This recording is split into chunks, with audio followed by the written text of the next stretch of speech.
Hey everybody, it's Mitch, and welcome to my next video. Today we've got another Dungeons & Dragons 3.5 Prestige class description for you. And today, coming at you from the Complete Divine, we got ourselves the Divine Oracle.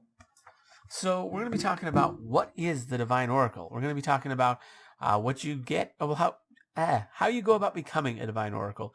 Then we're going to talk about what you get as a Divine Oracle. And finally, we're going to talk about how good the Divine Oracle is and how you might use it in a build. So let's get started.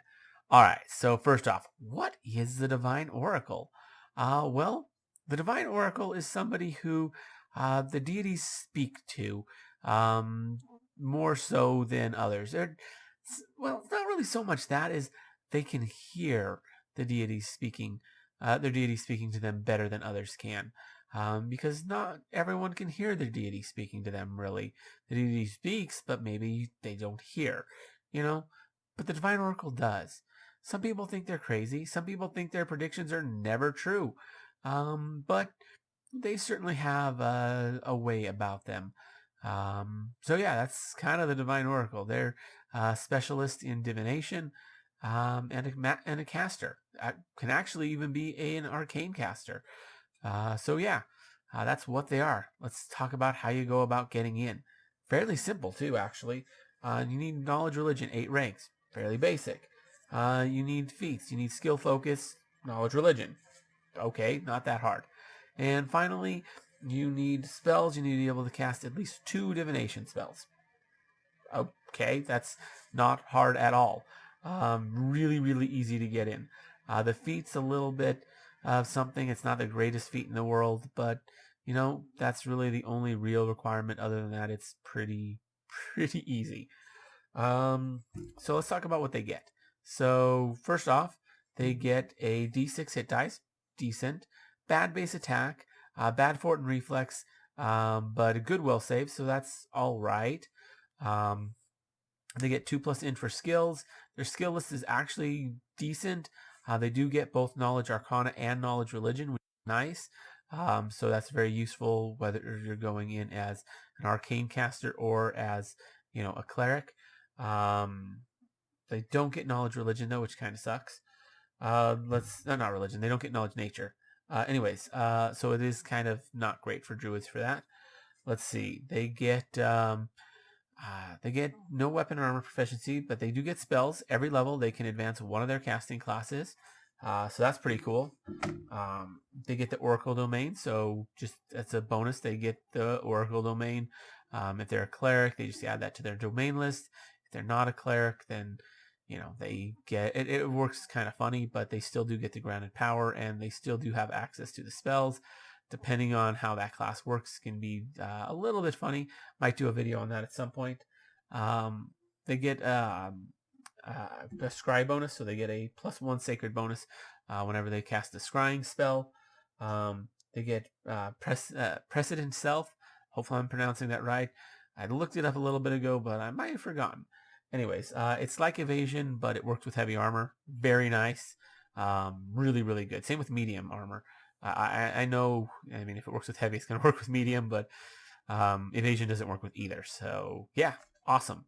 They get trap sense, just like a barbarian would. Starts out at +1, and then it'll eventually go up to +3. So that's kind of cool.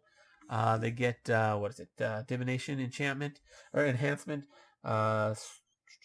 So basically, whenever they cast a divination spell, they can roll twice and take the better result. So that's kind of cool. They get uncanny dodge and improved uncanny dodge, which is pretty nice. Helps just like a lot of classes do, but this helps make them harder to flank. I think a barbarian gets both of these, so pretty nice. Let's see. Then they also get immune to surprise, which makes it so that if there's a surprise round, they act in it pretty much always. Yeah, it says unless physically restrained, although technically even if you're physically restrained, you get to act in the surprise round. It's just, all you can do is, try and fight against your bonds. But you can still do that in the surprise round, I guess. So, I mean, that's something. Yeah. So that's what they get. How good are they? Well, they get full casting at every level, so pretty good. D6 hit dice isn't bad. They can go either arcane or divine, which is also nice. So there's a lot of flexibility with the class. The feat entry requirements are a little bit rough, but not too terrible. It's just one feat.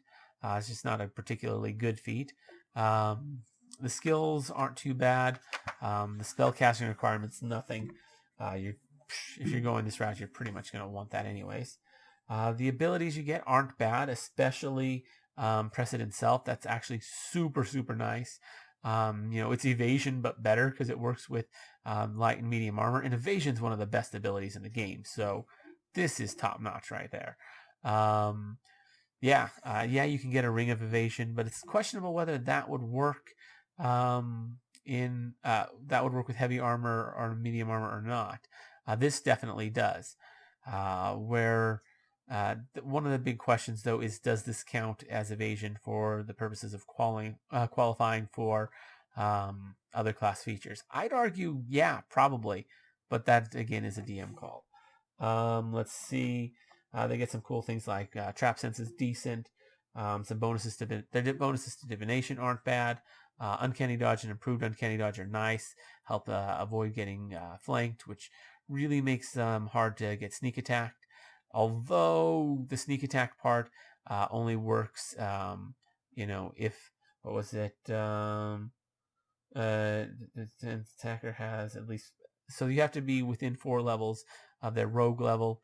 But if you have other classes that add to this, like barbarian, those will stack.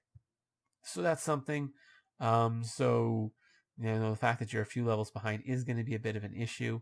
But if the other guy, isn't just taking full rogue, if they're taking prestige classes that don't actually add to their sneak attack, then I guess that wouldn't count, although they probably are, let's be real. So I mean, it's okay. It's not the greatest, but it will at least protect you from rogues of reasonable level. So yeah, it's not terrible, not the greatest, but yeah, and they're immune to surprise, which is kind of cool. If you happen to have a surprise round, you basically always get to act in it. It doesn't work if there's no surprise round, but if there is, you're in it regardless. So yeah, that's what they get. That's how good they are. Pretty solid prestige class. The best out there? No. The worst? Far from it. They're solid. They're a good prestige class, and they're kind of interesting too.